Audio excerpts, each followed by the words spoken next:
Hi, good afternoon, everyone. Good afternoon. My name is Lynn Cooley, and I'm very glad to have you here at our very first Company of Scholars lecture for the 2014-15 academic year. This is the 16th year of our Dean's Lecture series in the graduate school, and it is designed to bring students, faculty, staff, and community members together across the disciplines to hear from our own distinguished Yale alumni. We get few chances to do that. I'm thrilled to carry on this grad school tradition as the new dean of the graduate school. In addition, today we have something very special and a little unusual planned. Instead of a lecture by a single faculty member, we have a team here: Valerie Hansen, Mary Miller, and Anders Winroth, all historians on the world circa 1000. The lecture is based on their collaborative venture, which is a graduate course of the same name, taught this semester, that leads students on a remarkable tour of the world during the year 1000, when various regions of the globe took part in complex social, economic, and cultural networks across continents. Valeri Hansen is a professor of history. She started at Yale in 1993. Her work focuses on medieval China, Chinese religious and legal history, and the history of the Silk Road. Her 2012 book, The Silk Road, A New History, was described as the most readable and reliable historical account of the fabled trade route that cut across the center of Eurasia in medieval times. Mary Miller, the Sterling Professor of History of Art, specializes in the art of the ancient New World. Her work on ancient Mexico and the Maya garnered national recognition, including a Guggenheim Fellowship. She's elected to the American Academy of Arts and Sciences in 1994, and this academic year she'll be delivering Slade lectures at Cambridge.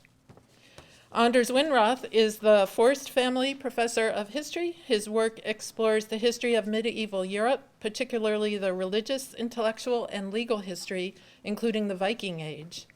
In 2003, Anders was named a MacArthur Fellow for his work on the development of medieval canon law as an important antecedent to contemporary legal reasoning. Thank you all for coming to give us a glimpse of your combined efforts in this class. Following the lecture, there will be plenty of time for questions. And then following questions, please join us in the common room, which is just adjacent, for a reception. So with that, I'll turn the podium over to our speakers.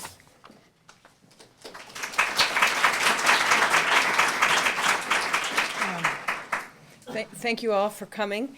The plan for our 40-minute talk is a 39-minute plan. Each of us is going to speak for 10 minutes, and then this in the same order. So we're starting in Asia. So it starts with me, then we'll go to Europe, and Anders will take over, and then we'll go to the Americas, and Mary will take over. And then after we have each spoken for 10 minutes, we will return in that order and each speak for 3 minutes. I was going to say I'd like to start with, and just say it's been such a pleasure to teach with my colleagues. They have been extremely fun, and a lot of information has been on the table all the time. In teaching the course, I realized that, we focus on the year 1000 because so many of us think of the age of exploration as starting at a later date, but in fact, in the year 1000, there are a lot of new connections among different regions, and that's what we'll be talking about in this talk. And looking at the map, one of the first things we did was ask the students to draw a map of the world, and this is given projections, an accurate map of the world. But one of the things that really interests me is the formation of different regions and how we define these regions, and which regions are closer or farther apart from each other, not necessarily just in terms of distance, but also in terms of ocean currents. But I'm going to start today. I'm talking about, my remit is Asia, and in the year 1000, very simply, a line is formed here between China and then a northern dynasty called the Liao that governs a lot. This is the grasslands across Northeast Asia. And this is more detailed map of the Liao. They are the Liao dynasty and the Kitan people. And this purple area is the heart of the empire where their imperial tombs are. This is one of the rare pictures we have of the Liao that doesn't barbarianize them. And maybe it's a later copy of a painting by a Kitan painter.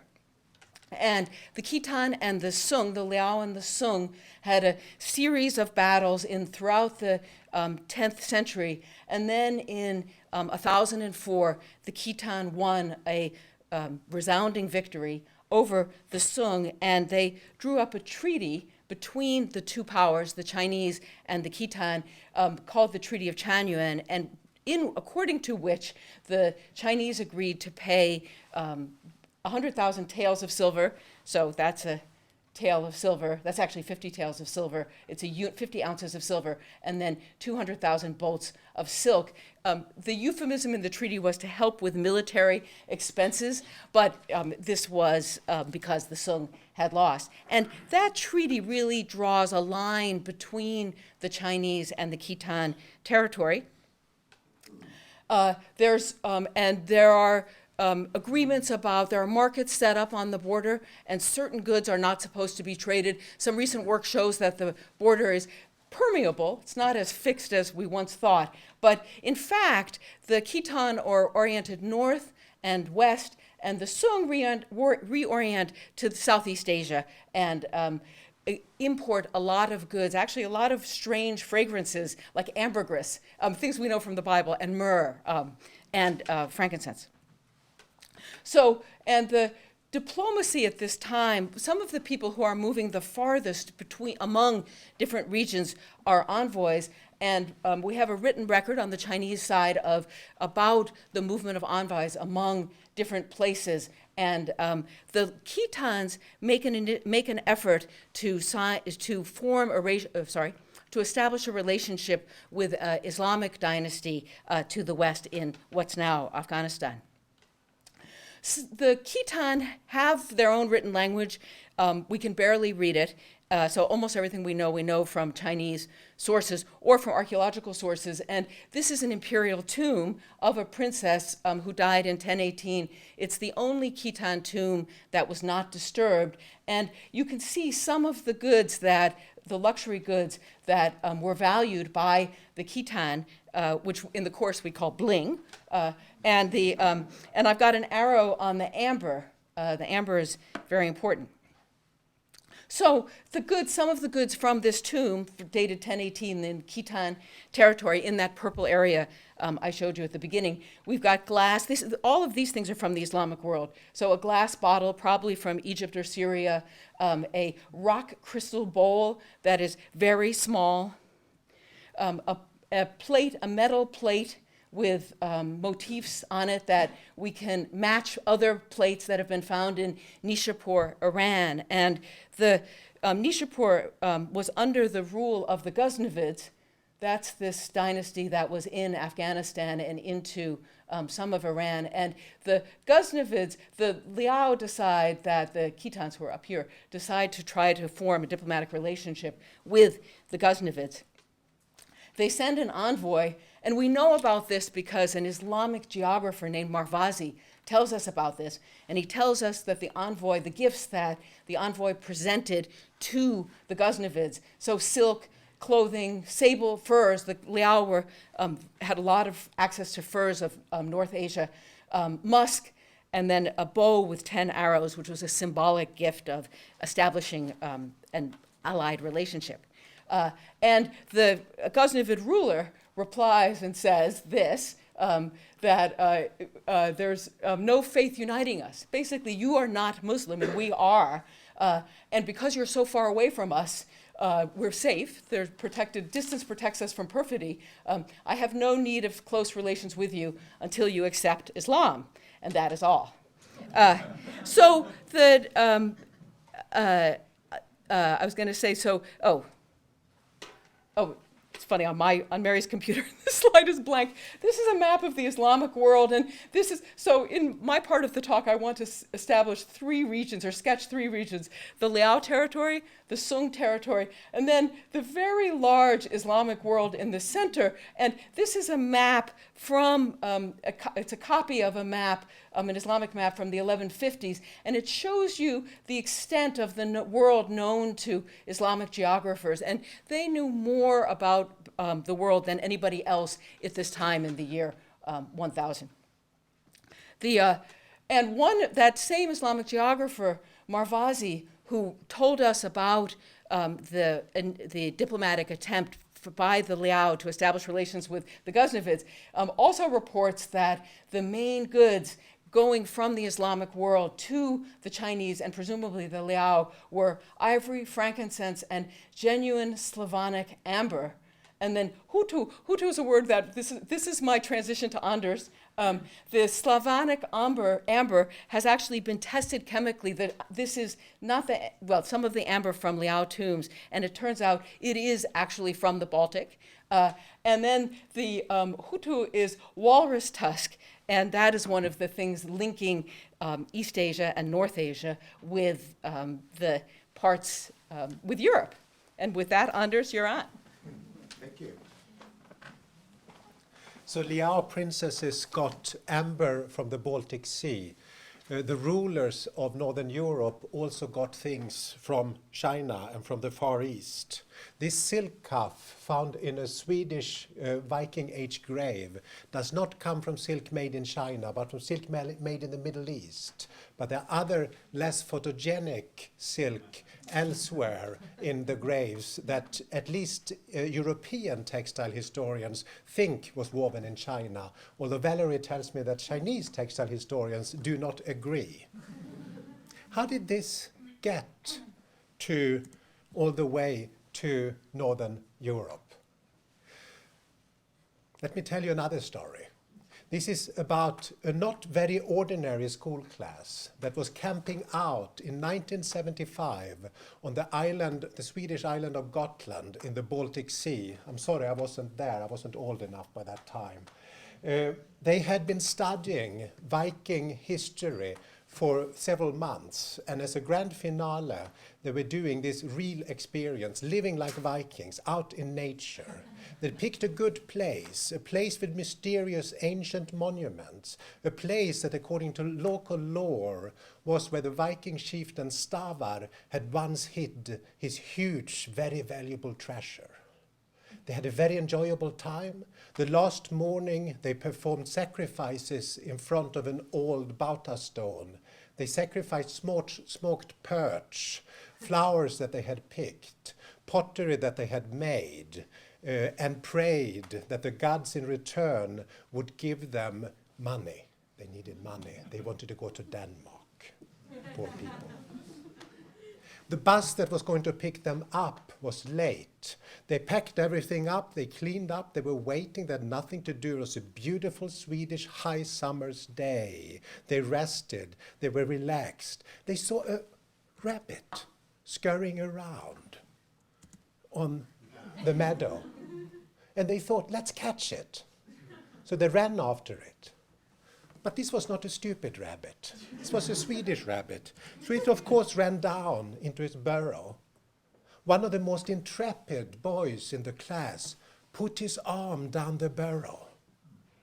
Would he be bitten by the rabbit? Or would he pull the rabbit out by its ears? Well, when he pulled the arm out, he pulled out something considerably more interesting. A coin, an old coin, with an inscription that nobody could read. They called the local museum, which immediately sent archaeologists that excavated the rabbit's burrow and found 1,452 silver coins that had been put there at the middle of the 10th century, a little before the year 1000. Most of them were Arab silver coin from the Caliphate at the other end of Europe. How did they get there? To begin to answer that question, I want to tell you a third story. Bulgar, at the very east of Europe, on the Volga, was a great market town in the early 10th century. It was the capital of the Bulgars. who had recently arrived. They were ruled by a ruler called Almish ibn Shilki Yiltabar. He had decided that they needed to become Muslim.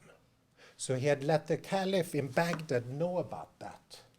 The Caliph sent a diplomatic mission to Bulgar to convert them. We know about this because one of the participants of the mission, a man called Ahmed Ibn Fadlan, wrote a report about it, which has been preserved in an Iranian library. Ibn Fadlan tells us that the trip there took almost a year from Baghdad to Bulgar. But he also tells us a lot about what he saw in Bulgar. He was an alert observer, very curious about the strange habits of these far, far away people. He tells us in particular about a group of merchants who arrived in boats on the Volga, Rus merchants. Historians fight about who the Rus were, but most agree nowadays that they at least were partially made up of Scandinavians. He tells us about the Rus, that when they arrive from their territory to Bulgar, they disembark, and the first thing they do is to go out to a great pole set in the ground that at the top of it has a face like the face of a man. In front of the pole, they prostrate themselves and pray to their gods. They say, Ibn Fadlan tells us, "My Lord, I have come from a faraway country, and I'm bringing here so and so much fur, priced at such and such a pelt, and so many slave girls, priced at such and such per head. And I implore you to bring me a wealthy merchant with a lot of dinars, Arab gold coins, and a lot of dirhams, Arab silver coins, who will pay me what I ask without haggling." The story tells us about one of the links in the great trade and exchange networks that brought dirhams and silk to Scandinavia, slaves and fur to the Middle East, and amber to China. The Arab Caliphate is one of the two great empires of the Mediterranean this time. Mediterranean culture and religion expanded greatly around the year 1000. Christianity making it to northern Europe, to Eastern Europe, Islam making it to Eastern Russia, to Central Asia, even to India, and also to Sub-Saharan Africa, all in the long year 1000. That is the period we teach in this class. The kingdom of Mali in the Sahel, south of the Sahara, was not only the place that supplied Europe and the Arab world with most of its gold, it was also an area that converted to Islam in the 11th century. The cultures of the Mediterranean pushed out in all directions, most distantly to Greenland, which was settled just before the year 1000 by a small group of Scandinavians. It's a beautiful, gorgeous place to live. Wouldn't you like to move there? I can sell you. No. These are the foundations of their houses. It's gorgeous, and there's plenty of green grass where you can feed livestock for the short summer. The winter is long and it's coming soon, and those icebergs might be pretty, but they're not going to feed you. So why did they move there? Well, the ocean had riches, fish of course, but also walruses. Their tusks can be polished and carved and look very much like elephant ivory and sold at great prices, certainly in Europe, and we now found out also in China, although probably not these walrus tusks from Greenland. Now, Greenland has another disadvantage for if you want to ship walrus tusks over to Europe. No trees grow there. It's too cold. You can't build boats. But the Greenlanders quickly learned that there was wood on the other side in North America. Labrador is heavily forested. Just before the year 1000, they started to go there. They even built a settlement at the northern spot of Newfoundland in Anson Meadows, which has been excavated. This is a reconstruction of one of their turf houses built in just around the year 1000. Anson Meadows proves that Scandinavians lived in North America during the Middle Ages. It also gives us fascinating hints about further excursions. There are butternuts in this settlement. Butternuts don't grow in Newfoundland, only south of the Gulf of St. Lawrence. So we know that the Scandinavians there got them either by trading with American Indians or by going even further south to get them themselves. And I wonder, Mary, how far south do you think they got?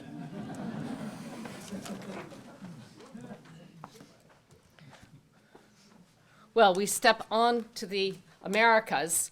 I see all these people standing at the back. There are a few scattered seats up here in front. If you're miserable, you can find chairs. I want to thank LINF and the Graduate School for making it possible for us to continue on our voyage today in the long year 1000. And just to make perfectly clear, what is the long year 1000? We talk about the long 19th century. Well, we've expanded this a little bit longer, given how slowly time might have moved, to think of this from 800 to 1200. But we turn to, it may very well be, and Anders and I are now embarking on a little investigation of the evidence that may or may not, in the end, tell us that there were Norsemen who got all the way. Not only did they not like icebergs in the winter, Anders, but they wanted to go to Yucatan and see what is there with this rather strange ship that looms up in a fragment at Chichen Itza from just the long year 1000. This long year 1000 we look at rather differently in the Americas for the connections here, and if we go back and think about the currents and what the oceans do for us, they, in fact, the currents of along the South American coast are ice cold and make it make it impenetrable in many ways to cross the Pacific. And so there's little evidence, there's periodic evidence for some stray contacts, but not the kind of sustained trade, nor the writing in most places that allows us to see it. But it is these, we have addressed ourselves over the course of the semester and creating assignments for our students. I'm happy to see some of them are here today, the 21 graduate students from 9 departments and programs who are enrolled in this class. We have challenged our students to think about what is the nature of knowledge. How is it stored and communicated, whether we're in the Andes, or how is it that certain materials become the privileged ones? How is it that the textile primacy of the Andes emerges? And what do we do in a world without dairy, without certain kinds of domestic animals that we find, that we expect so much? Well, we depend heavily on archaeology. And from the Andes, it has been really a time of great riches in understanding the Huari, whom we can just wrap into our long year 1000, where there have been stunning discoveries. Finally, the kinds of discoveries that make it possible for us to imagine some of the loot that was by and large sacked from these cities. Or we can turn to the north coast and we can see these great adobe cities. Chanchan, probably one of the largest cities in the New World in the year 1000, and where some of the longest textiles of the world have been retrieved. We've assigned our students, in fact, 2 weeks ago we had quite a feast when we assigned to them the challenge of preparing not only the possibility of the feast of the year 1000 from 3 parts of the world, but also the daily peasant food, and as well as what is eaten in the time of famine. And it turns out that famine and feast are sometimes the same because of the amount of labor that it takes to get those termite eggs, for example. that might be both. We'll step north from the Andes and just continue our food tour to the maize-based diet that would transform the world. And as we had our students look at the questions of what these wonderful, what the wonderful meals were in the year 1000, how subsequently some of these fundamental plant stuffs would change the diet of the entire world, especially in the time of the discovery of the Americas. We looked at the way that tools and transportation and materials change the world or not. We had robust discussions in our class about the problem of the absence of the wheel in the Americas, except for its use as a toy, as you see here. And what that means when you're making anything from pulley and making a building to when you are making ceramics. We talked about the challenges of games, what the games were like in the world before the discovery of the rubber of the Americas, and really focused in on the absence of team sports by and large until that moment. We turned in particular then in Mesoamerica to the great period of Toltec domination, which comes about at the north of Yucatan and north of Mexico City, in two great cities, Tula and Chichen, after the collapse around the year 800 of the great Maya cities of the south. And this is kind of a heartbreaking moment because this is when we lose all the data. This is when writing really stops being so widespread. And so we can find fine-grained historical data, day by day, blow-by-blow accounts before the year 800 and not easily afterwards. But we do now have the strong sense of one particular ruler at Chichen Itza, a ruler named Cacupacal, who for the later 9th and early 10th century was instrumental in the major constructions of Chichen Itza. And it's in this moment, 900 to 1100, when things begin to get really, really interesting. And we see Mesoamerica at its greatest wingspan as we turn and find that it is the turquoise that is coming from New Mexico and the gold that is coming from lower Central America, all finding its way to both Tula and to Chichen Itza.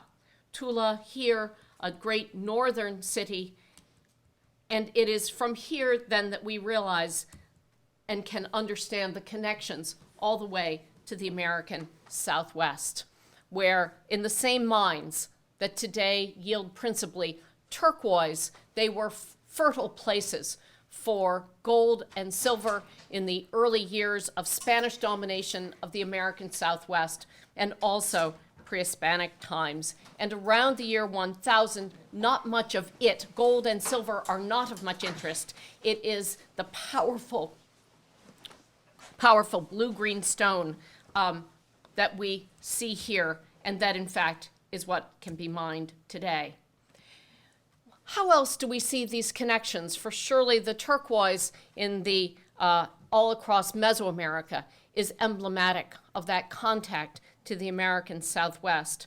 Well, here's what's new in recent years: the discovery by taking the samples of the pots that were excavated in the 19th century and that are at the American Museum of Natural History today, that there's chocolate in these pots in the American Southwest, and it's tropical chocolate that was grown down in the Maya region and sent to the great city of Pueblo Bonito in Chaco Canyon that perhaps many of you visited on your drives across the United States.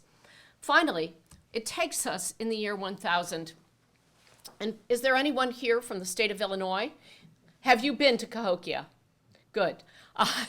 To the sense of the year 1000, Cahokia was a city of 50,000. It was the largest city north of Chichen Itza in this period. It is perhaps where we'll end right now as we come back in our year 1000, closing our loop as close to us as we can come in this class. Valerie.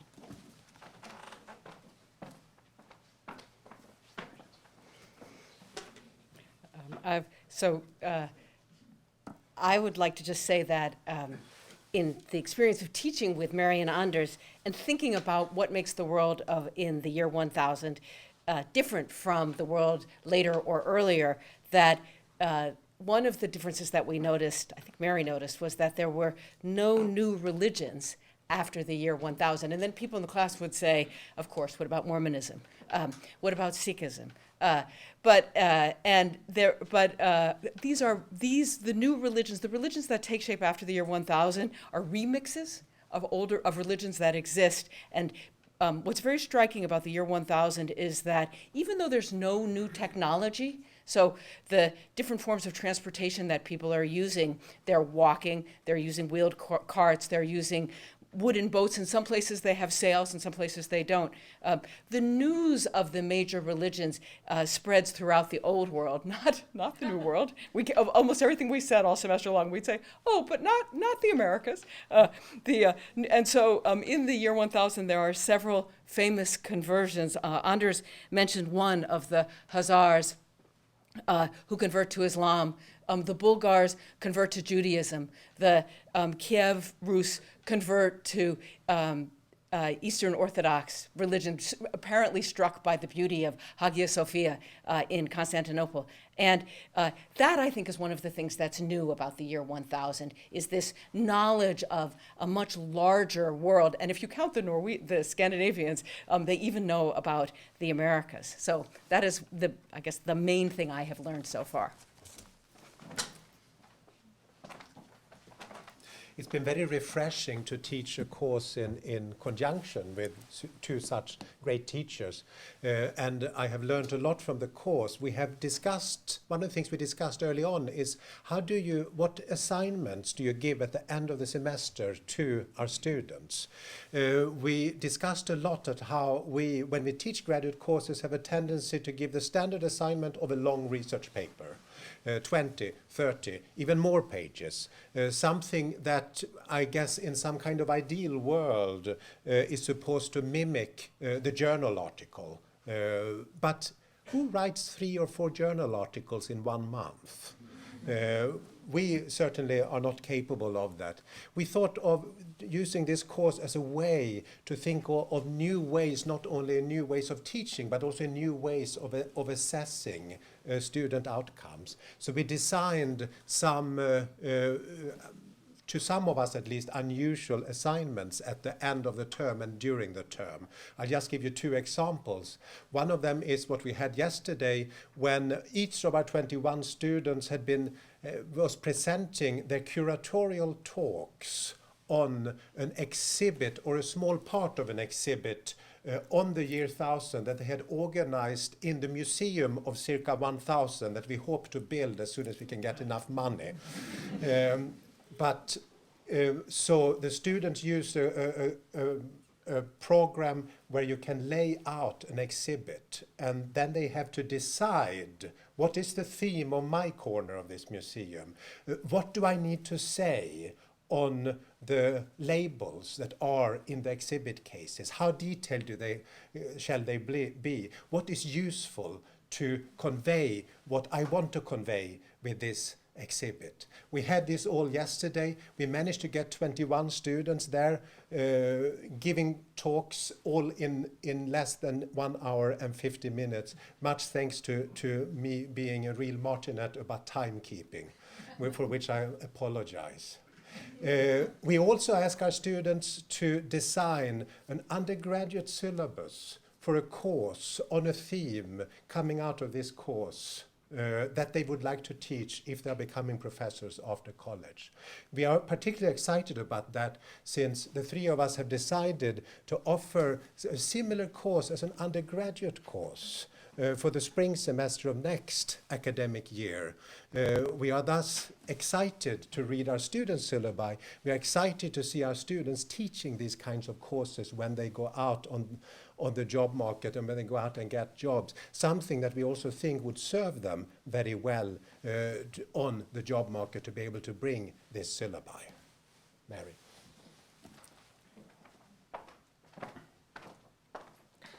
I'm running the anchor leg here as part of this trio.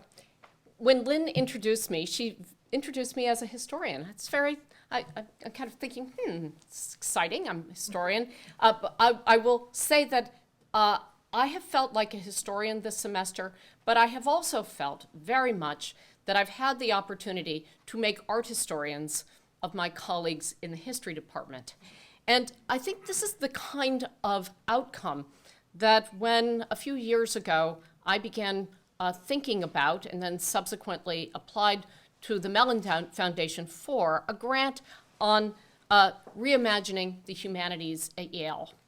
And so we started our class in the museum, the Yale University Art Gallery. We went to the Metropolitan for a day, and we end with the virtual museum of our class and then a visit to the Beinecke when we come back after Thanksgiving. But we have depended so closely all semester on the intense reading of a few things. We know you can't possibly know the year 1000 when you walk out of this semester, but we hope that each week, as we have sent our students off to think about particular new challenges, that they do have that sense of the way that the thing can inform their thinking.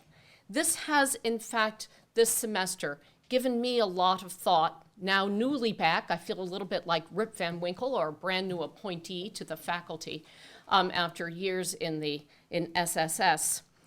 But the way that, how do our students come to knowledge now? Do they start by reading a book? Do they start by Googling around? Do they look at the pictures? How do we, in fact, think about where humanistic knowledge lies in the era of what I would call a kind of visual democracy that never existed before? In the past, you used to have to wait for that special seeing eye guide dog known as an art historian to take you into the museum to help you find those pictures. And that's not the case anymore. So how can we make our teaching and inform our assignments more deeply with the visual? That is one of the things I've learned. I've also learned about the isolation of the world of the Americas before the year 1000. It has been painful to see how isolated before the Spanish invasion of the New World, how cut off it is, especially even in the United States. And so I have recommitted myself to this feeling that it is 1 year 1000, one very long year. And we look forward to promulgating this knowledge further in the future. Thank you.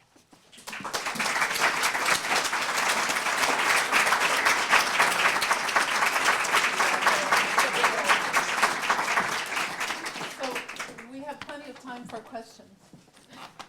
One of the things this semester is we constantly, Anders complains about, or said he was the martinet yesterday. We've all had turns as the martinet. And so we are keen on timekeeping, and that's why we have lots of time for questions. Just a footnote, where in Illinois is that? Northern, southern, where in Illinois? Cahokia? Yeah. It's not too far from, you go East St. Louis. Mary. Oh, sorry.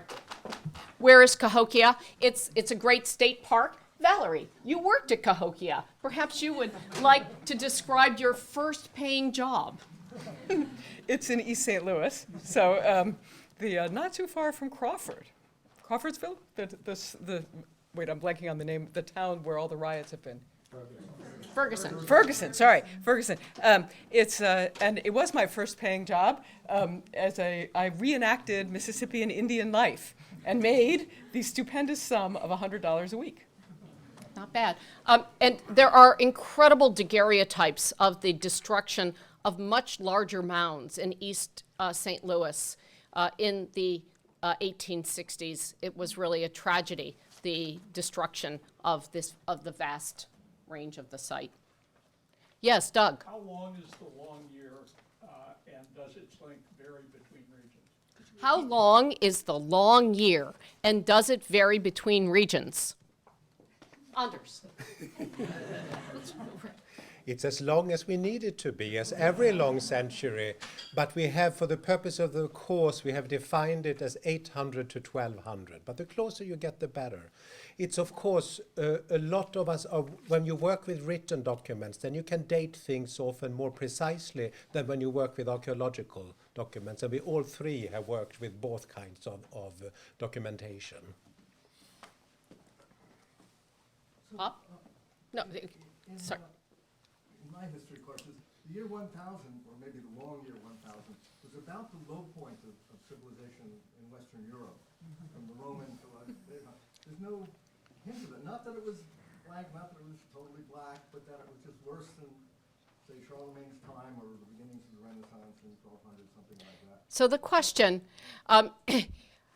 is what was the year 1000 in terms of, say, the traditional notion in which this is often viewed as a kind of nadir of cultural excitement? I think we would all say that, well, I'll certainly say from the point of the New World, Cahokia will go on into the 13th century.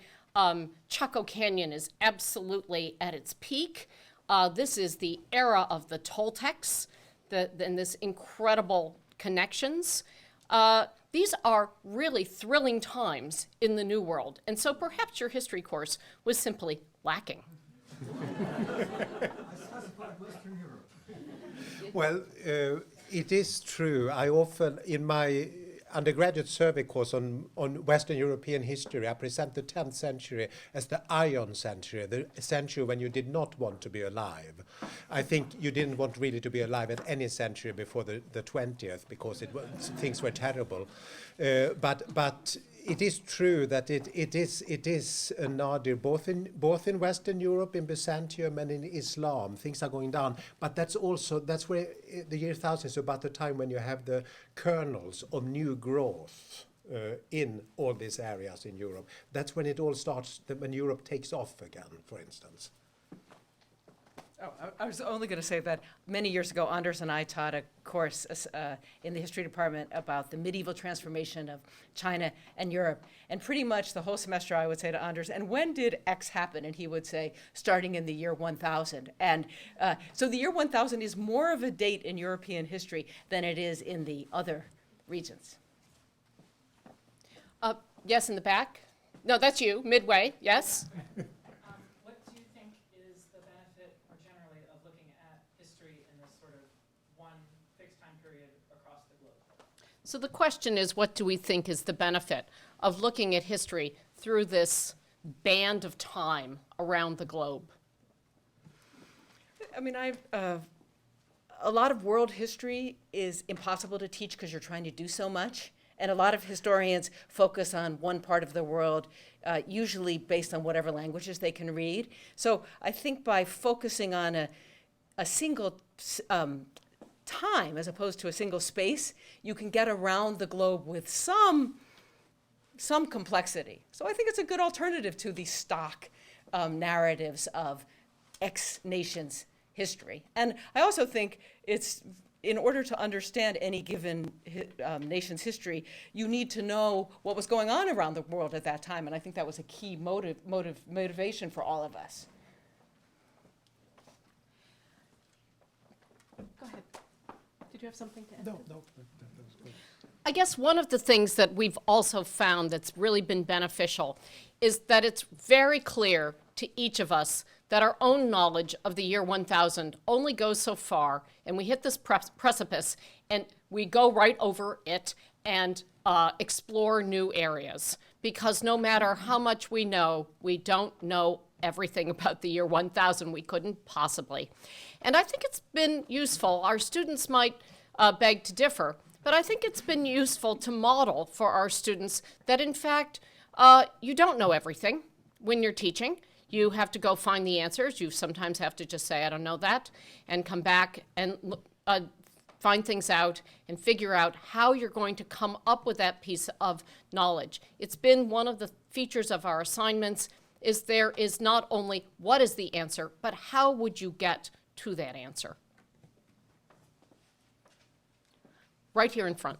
In studying the spread of cultures as you did, is there a place yet in your studies for genetics, the study of the varying genetic patterns in different populations? The question is whether there is a place for genetics in our studies. I mean, there is. We have talked about it. We haven't talked about it very much in this course, but it is something that not being a geneticist myself and not understanding the studies, I have read several studies of the genetics of European populations, and I hope I've been able to draw responsible conclusions from what I've been reading. We have shared some of that in this course, but nobody really took that theme and ran with it so far. Far back on the left, my left? Me? Yeah, that's you. I wonder if you could give us some idea of if or how you touched on questions of social and political organisation, either connectively or comparatively. So the question is, how did we deal with questions of social and political organization? I'll just say that one of the first things we read was the 19th century foundational document on that was written to imagine what social and political organization would be among Native Americans and other non-Western peoples by Lewis Henry Morgan, in which he lays out the framework that all peoples should be able to be sorted into savage, barbaric, and civilized.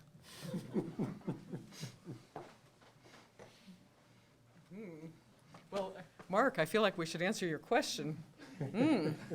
I think, to tell you the truth, that most of the time we got by with a shorthand of are these upper strata, medium strata, lower strata, because we were really looking at the connections among different places and much less at the changes, the internal changes occurring in those places.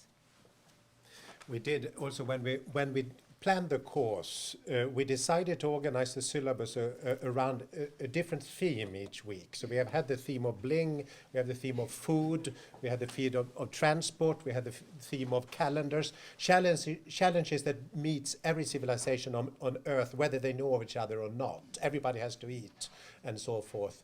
And one of the themes that we discussed as a possible one was rulership and kingship and such. But by the end, there's only 13 weeks to the semester, so we couldn't do it. We do have the last class is the discussion, what is missing from the syllabus? And I just gave those students who are here one of the answers I think should be there. Paula? Yes. Well, first thing I want to say, I have loved to take this course. So can you give us a sense of what happened in class? What any discussion is like, and also related to this, how the assignments corresponded to the intellectual goals you set for the semester? The question is, what happened in class?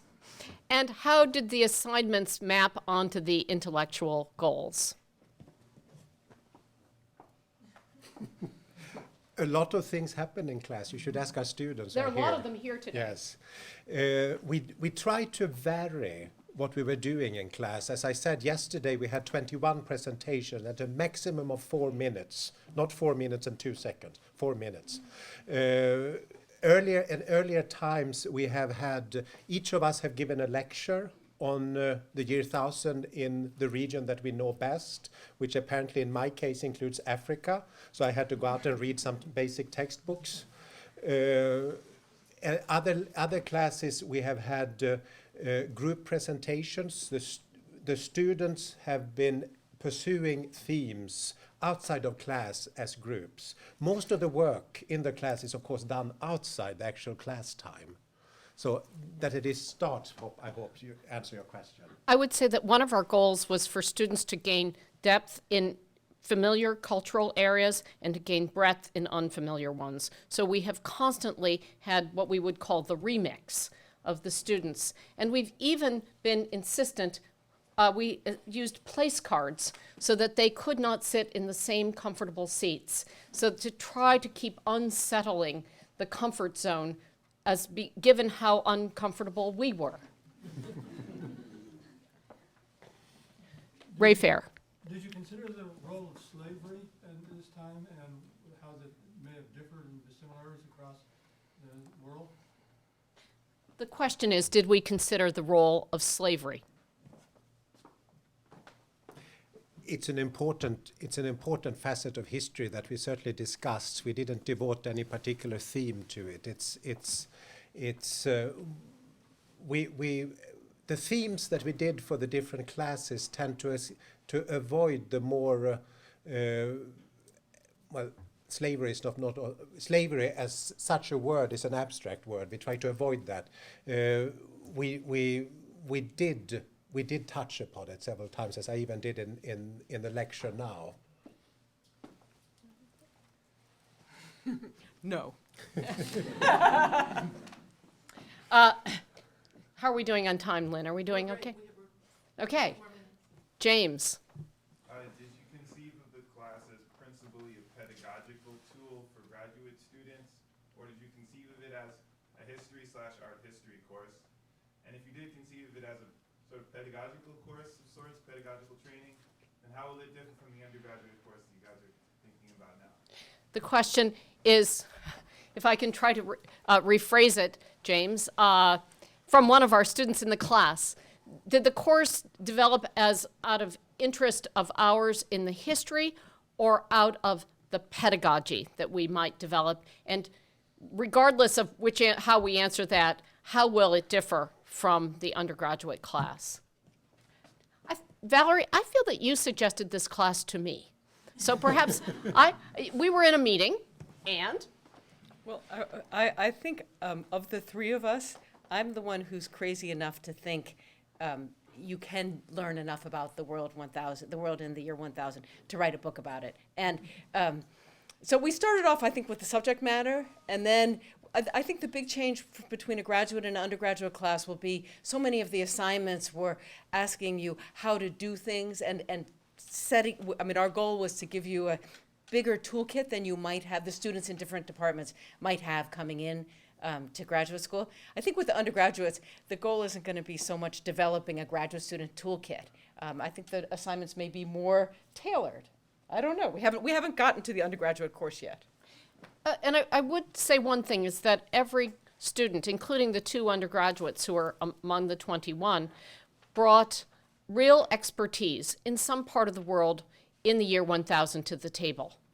And we won't expect that with undergraduates, and that's why we're really going to have to rethink what we do. I agree. Jenny? I would love to hear how the students reacted to your innovative assessments and a little bit about whether you might recommend that your colleagues try such creative alternatives. So Jenny Fredericks would like to know how our students feel about all this. Well, they're not done yet. And then what was the second part of the question? Would you recommend those creative assessments to would we recommend these creative assignments to our colleagues? I think yes. I mean, this ties into James' question too. Do we do this for pedagogy or for subject matter? We do it for both, of course. And I certainly feel that I learned a lot about subject matter, and I learned probably even more about pedagogy.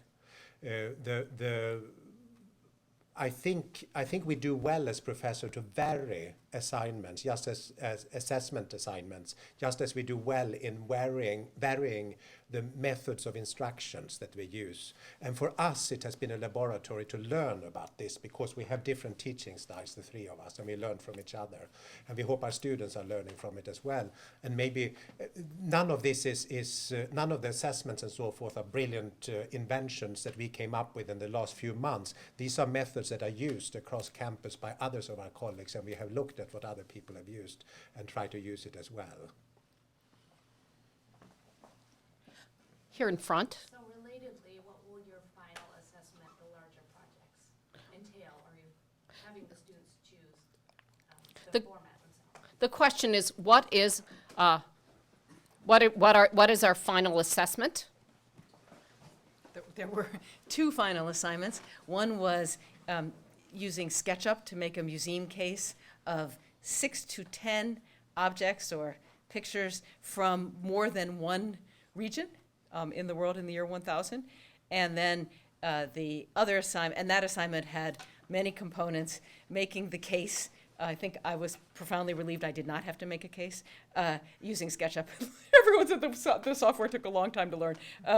Writing an essay about their case, writing labels for the case, writing text for the wall, introducing the case, and then the undergraduate syllabus. Those are the two main. There's a third also, and that is we ask the students to review the museum as a whole, to write a review of not only their own exhibit case, but all of the exhibit cases as conceived of as a museum altogether. Sorry.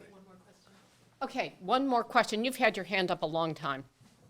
Thank you. In the far southern latitudes, there wasn't much representation in the Americas or Africa or Australia. Was that a product primarily of area expertise, or the connections are severed or fade out? The question is, what happened in the far southern latitudes, especially given all of that emphasis on Greenland? So in the year 1000, there are some connections that you can see of the Huari down beyond Peru and into northern Chile. But it would be very modest in terms of what we would find that connects to one of the grand cultures that would be focused in the central Andes. So we couldn't do everything. That would be my explanation for the Americas. It's not as though there are not people living there. But where we have the kind of durability and works that were imbued with meaning by their makers, that gives us some possibility of making an intelligent discussion and comparison of those works. We did decide early on that we would skip Australia altogether.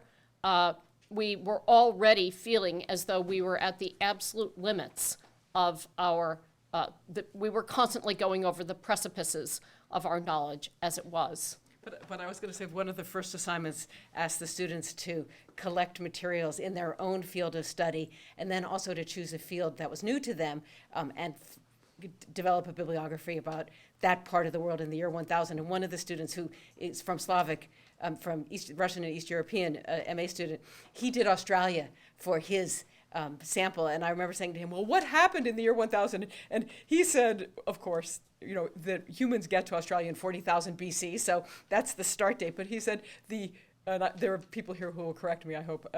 Is there something like the super large marsupials? Anyway, there's some category of animal in Australia that dies out in the year 1000. And New Zealand is settled for the first time in 1350, so it's on the to-do list. So I'm told we're going to continue the theme of global interconnectedness at the reception, where we're going to have some food from different parts of the world. So I encourage you to come join us there. And I just want to say thank you, all three of you.